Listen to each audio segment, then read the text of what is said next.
అందరికీ శుభోదయం అండి. మళ్ళీ నమస్కారం కూడా. అయితే ఈరోజు మన ఉత్తరాంధ్రలో సంతాన ప్రదాయని భక్తుల కొంగు బంగారమైన కొత్తమ్మ తల్లి ఆవిర్భావం ఎలా అయింది దాని గురించి మనం మాట్లాడుకుందాం.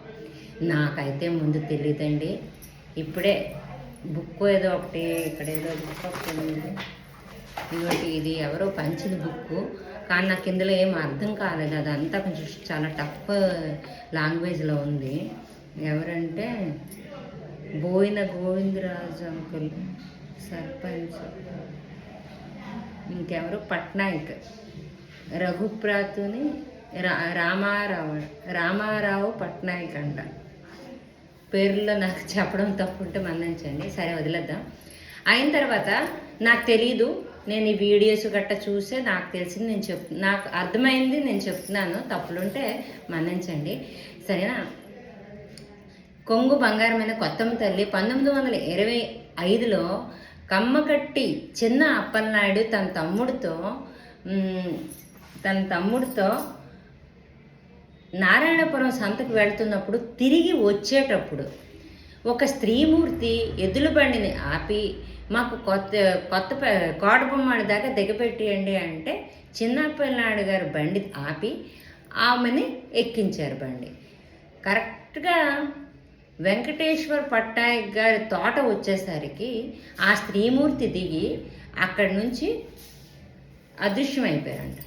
అప్పుడే చిన్నప్పలనాయుడు భయభ్రాంతులకి గురయ్యారంట.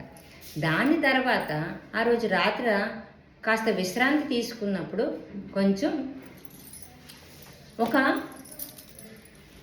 కళ వచ్చింది. ఆ కళ ఏంటంటే, నేను విజయనగరం రాజులుకి చెందిన పోసపాటి వంశస్థులు కొలుస్తున్న అమ్మవారి తాలూకా అమ్మవారిని ఇక్కడ మీరు కోటబొమ్మాళ్ళలో కొత్తమ్మ తల్లి అనే పేరుతో నన్ను పూజించండి. మరి వేప చెట్టు, ముసిరి చెట్టు, ఆ తోటలో వేప చెట్టు, ముసిరి చెట్టు రెండు కలిసి ఉన్న చోట్లో అక్కడ ఉన్న రాళ్లలో నేను ఆవిర్భవించాను, కాబట్టి మీరు నాకు పూజ చెయ్యండి అని చెప్పి కల్లో అంతర్ధానం అయిపోయారు. ఈ ఒక్క కొత్తమ్మ తల్లి జాతర ప్రతి పోలేరు అమావాస్య గురువారం రోజు ప్రతి సంవత్సరం పాటిస్తారు. తొలిత కమ్మకాటి వంశస్థులే తల్లిని కొలిచేవారట.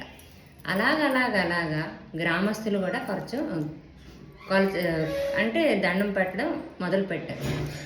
అప్పుడు కూడా తల్లి చెప్పారంట, నా జంగిడి ఇలగల అంటే కన్నవారుగా ఈ కమ్మకట్టి చిన్న అప్పలనాయుడు గారు ఇక్కడ ఉంది గుడి కూడా ఆల్రెడీ.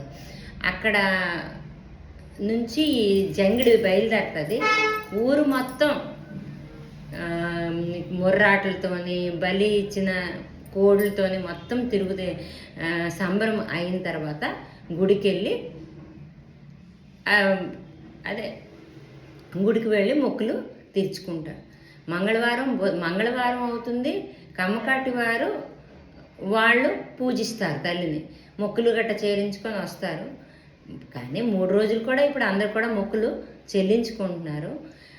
ఇంకా అలాంటి తితిలి తుఫాన్ అప్పుడు కూడా నేనే అక్కడ నేనున్నాను. అప్పుడు గుడి ఏమీ అవ్వలేదు. ఆ తితిలి తుఫాన్ టైంకి జంగిడి ఎత్తేసరికి తుఫాన్ ఆగిపోయింది. అంతటి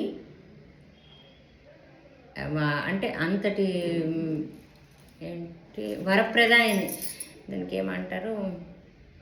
సరే, ఇంతటితో సెలవు తీసుకుంటున్నానండి. జై కొత్తమ్మ తల్లి. నాకు తోచింది, నాకు తెలిసింది కొత్తమ్మ తల్లి గురించి నేను చెప్పాను.